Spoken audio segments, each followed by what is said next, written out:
قربانی کا جانور خریدنے کی شرائط، جانور کیسا ہو، جانور کون سا ہو۔ السلام علیکم ورحمۃ اللہ وبرکاتہ۔ قربانی کے لیے 6 شرائط کا ہونا ضروری ہے۔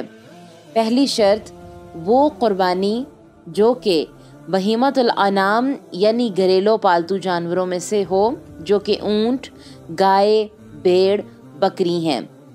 فرمانے باری تعالیٰ ہے، اللہ سبحانہ و تعالیٰ فرماتے ہیں سورہ الحج آیت نمبر 34 میں، اور ہر امت کے لیے ہم نے قربانی کا طریقہ مقرر فرما دیا ہے تاکہ وہ اللہ کا عطا کردہ بہیمۃ الانعام یعنی پالتو جانوروں پر اللہ کا نام لیں۔ اور بہیمۃ الانعام سے مراد اونٹ، گائے، بھیڑ اور بکری ہیں۔ عرب کے ہاں یہی معروف ہے، نیز حسن اور قتادہ سمیت دیگر اہل علم کا بھی یہی موقف ہے۔ دوسری شرط، قربانی کا جانور شرعی طور پر معین عمر کا ہونا ضروری ہے۔ وہ اس طرح کہ بھیڑ کی نسل میں جزع یعنی کہ 6 ماہ کا بچہ قربانی کے لیے ذبح ہو سکتا ہے، جبکہ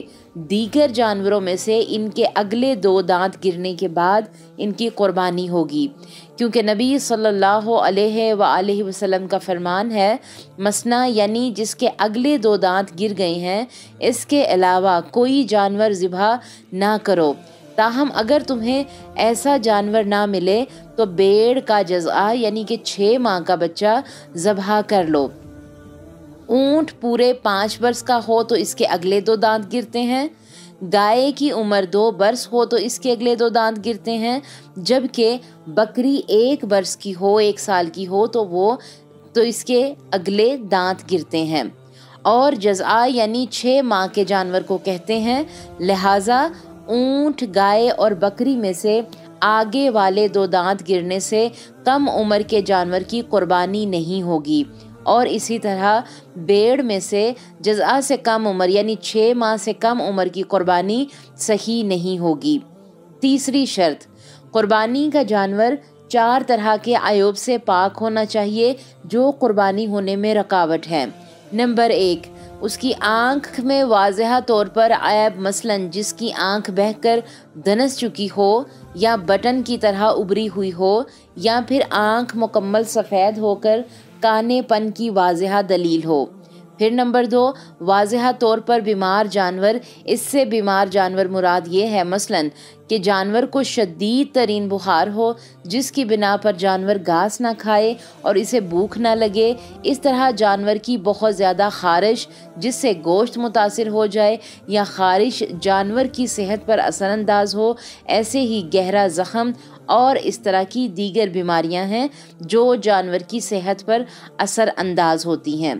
واضح طور پر پایا جانے والا لنگڑا پن، ایسا لنگڑا پن جو صحیح و سالم جانور کے ہمراہ چلنے میں رکاوٹ بنے۔ نمبر 4، کہ اتنا لاغر کہ ہڈیوں میں گودا باقی نہ رہے، کیونکہ نبی صلی اللہ علیہ وآلہ وسلم سے جب یہ پوچھا گیا کہ قربانی کا جانور کن عیوب سے پاک ہونا چاہیے، تو نبی صلی اللہ علیہ وآلہ وسلم نے فرمایا اور اپنے ہاتھ سے اشارہ کر کے کہا کہ 4 عیوب سے پاک، وہ لنگڑا جانور جس کا لنگڑا پن واضح ہو، اور آنکھ کے عیوب والا جانور جس کی آنکھ کا عیب واضح ہو، اور بیمار جانور جس کی بیماری واضح ہو، اور وہ کمزور جانور جس کی ہڈیوں میں گودا ہی نہ ہو۔ اسے امام مالک رحمۃ اللہ نے موطا میں برا بن عازب رضی اللہ تعالیٰ عنہما سے روایت کیا ہے،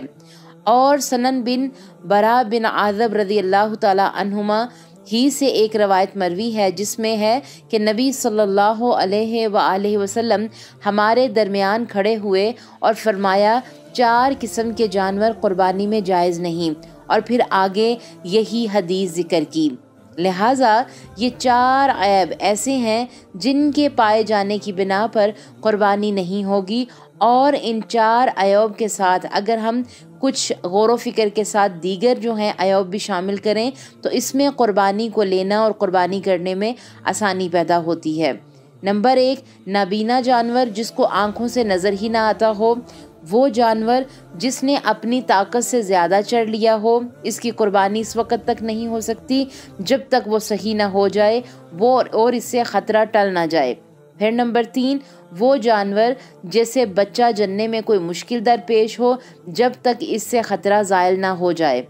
زخم وغیرہ لگا ہوا جانور جس سے اس کی موت واقع ہونے کا خدشہ ہو، گلا گھٹ کر یا بلندی سے نیچے گر کر یا اسی طرح کسی اور وجہ سے، اس وجہ تک ایسے جانور کی قربانی نہیں ہو سکتی جب تک کہ اس سے یہ خطرہ زائل نہ ہو جاتا۔ پھر نمبر 5، دائمی بیمار جانور۔ پھر نمبر 6، اگلی یا پچھلی ٹانگوں میں سے کوئی ایک ٹانگ کٹی ہوئی ہو، وہ جانور قربانی کرنے والے کی ملکیت میں ہو یا پھر اسے شریعت یا مالک کی جانب سے اجازت ملی ہو، لہٰذا جو جانور ملکیت میں نہ ہو اس کی قربانی صحیح نہیں۔ مثلا غصب یا چوری کردہ جانور، اور اسی طرح باطل اور غلط دعوے سے ہتھیایا گیا جانور، کیونکہ اللہ تعالیٰ کی معصیت و نافرمانی کے ذریعے اللہ کا قرب حاصل نہیں ہو سکتا۔ پھر 5ویں شرط میں دیکھیں کہ جانور کا کسی دوسرے کے ساتھ تعلق نہ ہو، لہٰذا رہن رکھے گئے جانور کی قربانی نہیں ہو سکتی۔ پھر 6ٹھی شرط، قربانی کو شرعاً محدود وقت کے اندر اندر ذبح کیا جائے، اور یہ وقت 10 ذی الحجہ کو نماز عید کے بعد سے شروع ہو کر ایام تشریق کے آخری دن سورج غروب ہونے تک باقی رہتا ہے۔ ایام تشریق کا آخری دن ذو الحجہ کی 13 تاریخ بنتا ہے، لہٰذا جس نے بھی نماز عید سے قبل قربانی ذبح کر لی یا پھر 13 ذو الحجہ کو غروب شمس کے بعد کوئی شخص قربانی کرتا ہے تو اس کی یہ قربانی صحیح نہیں ہوگی۔ جیسے کہ امام بخاری رحمۃ اللہ علیہ نے برا بن عازب رضی اللہ تعالیٰ عنہما سے روایت کیا ہے کہ رسول اللہ صلی اللہ علیہ وآلہ وسلم نے فرمایا، جس نے نماز عید سے قبل ذبح کر لیا وہ صرف گوشت ہے جو وہ اپنے اہل عیال کو پیش کر رہا ہے اور اس کا قربانی سے کوئی تعلق نہیں، اور مقرر وقت کے اندر دن یا رات میں کسی بھی وقت قربانی کی جا سکتی ہے۔ قربانی دن کے وقت ذبح کرنا اولا سے بہتر ہے، اور عید والے دن نماز عید کے خطبہ کے بعد ذبح کرنا زیادہ افضل اور اولا ہے، اور ہر آنے والا دن گزشتہ دن سے کمتر ہوگا، کیونکہ جلد از جلد قربانی کرنے سے خیر و بلائی کے لیے سبقت ہے۔ اللہ سبحانہ و تعالیٰ ان مبارک دنوں میں ہمیں بہترین عبادت کرنے اور نیکیاں سمیٹنے کی توفیق عطا فرمائے، آمین۔ سبحان ربک رب العزت عما یصفون وسلام علی المرسلین والحمد للہ رب العالمین۔ السلام علیکم ورحمۃ اللہ وبرکاتہ۔